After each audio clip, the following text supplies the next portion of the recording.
Au ministère de l'Environnement, de l'Eau et de la Pêche, la Semaine nationale de la femme tchadienne édition 2020 est marquée par une opération de salubrité au sein du ministère et dans les différentes institutions placées sous tutelle du département. Elle a été aussi couplée avec la sensibilisation et la remise des cadeaux aux élèves de l'école de Paris-Congo dans la commune du 6e arrondissement.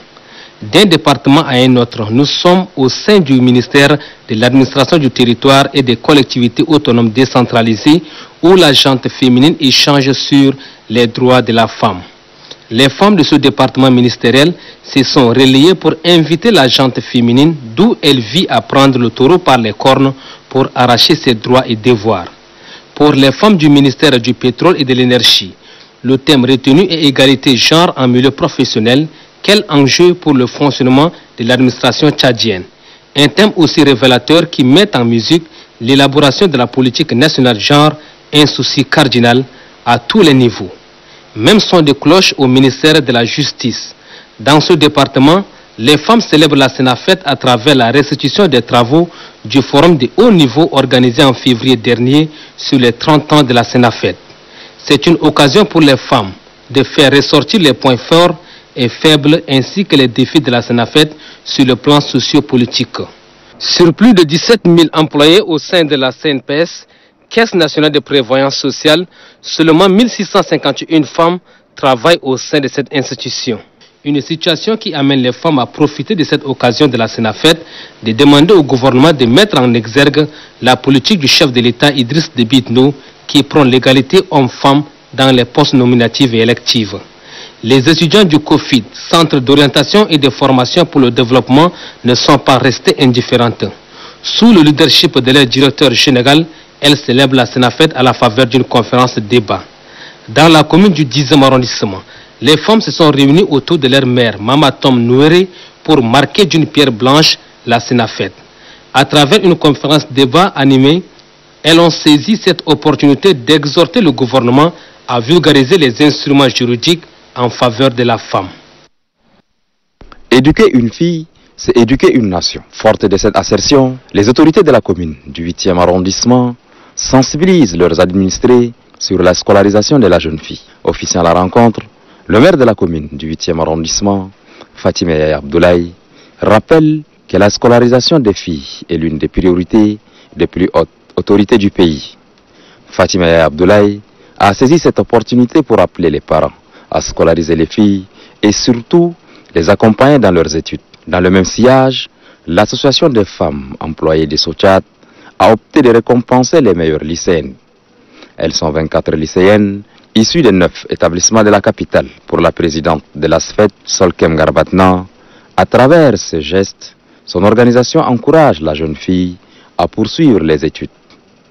Solkem Garbatna invite les récipiendaires à la persévérance. Dans la commune du 5e arrondissement, l'Association pour l'artisan de vie et le développement a mis à profit cette journée pour échanger avec les femmes sur les thèmes valoriser les caractères de la femme. Pour la présidente de la dite association, Dr Khadija Abbay Abdoulaye Moussa, seuls les bons comportements peuvent valoriser la beauté d'une femme. Elle encourage ses sœurs à se conformer aux valeurs sociales. L'oratrice invite par ailleurs les femmes à croire en elles et surtout à abandonner certaines pratiques telles que la dépigmentation. De par son statut de mère et d'épouse, elle est une actrice incontournable pour le développement d'un pays. Elle, c'est la femme. À cette 30e édition de la Semaine nationale de la femme tchadienne, une série d'activités a été organisée pour lui rendre un hommage mérité. Se fondant sur le thème « Le rôle de la femme communicatrice dans le processus du développement durable dans notre pays », la première conférencière a mis en relève l'implication de la femme tchadienne dans le rayonnement de sa nation. La seconde conférencière a pour sa part fait ressortir le rôle de la femme communicatrice. Les questions liées à la prestation et à l'engagement de la femme dans le domaine de la communication étaient au menu des échanges. Selon les panélistes, tout développement passe par la communication. À ce titre, la femme communicatrice a aussi un rôle à jouer. Au niveau de la radio comme de la télé, il n'y a pas une répartition des tâches.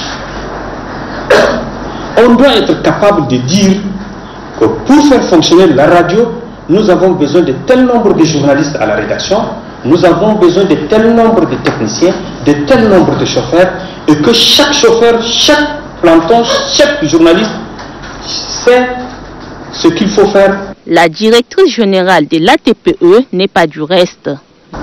Si l'ATPE doit vraiment être une agence digne de ce nom, il lui faut acquérir une imprimerie haut de gamme. Et cette imprimerie, c'est pour éviter son travail. Et c'est pour éviter d'autres ouvrages qui devraient générer des ressources afin que, au fil des ans, l'État se retire peu à peu. À la question de savoir quelle stratégie envisager pour redorer le blason de la presse nationale, le directeur général de l'ONAMA répond en ces termes. Nous avons déjà créé les 3 nouvelles émissions qui vont être reprises à la radio et à la télévision.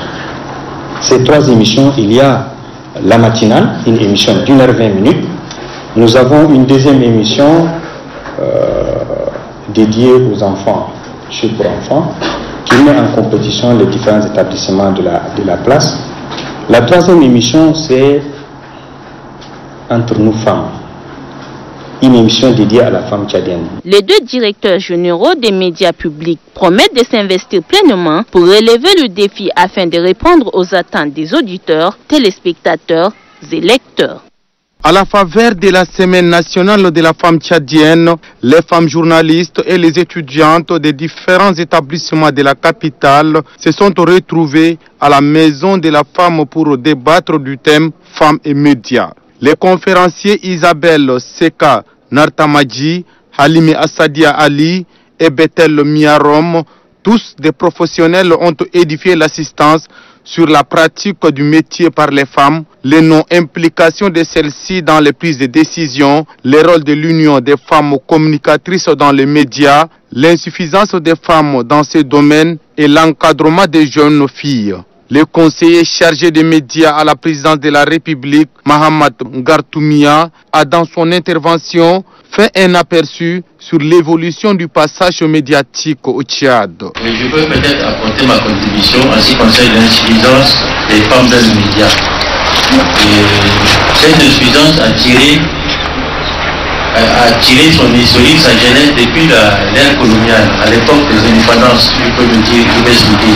L'importance du journalisme et les défis auxquels font face les femmes journalistes n'ont pas été perdus de vue par les panélistes. Quand vous revenez dans un média, dans une rédaction, on va d'abord vous traiter comme femme. Ça, c'est la première des choses. Et ensuite, vous devez montrer que vous êtes professionnel. Et pour montrer qu'on est professionnel, on est obligé de faire 2 ou 3 fois plus pour qu'on nous reconnaisse ce qu'on reconnaît en une fois à l'homme. Le journalisme est un métier noble mais ingrat, affirment les conférenciers. C'est pourquoi ils appellent leur concert à plus de courage dans l'exercice de cette profession qui doit passer par la vocation.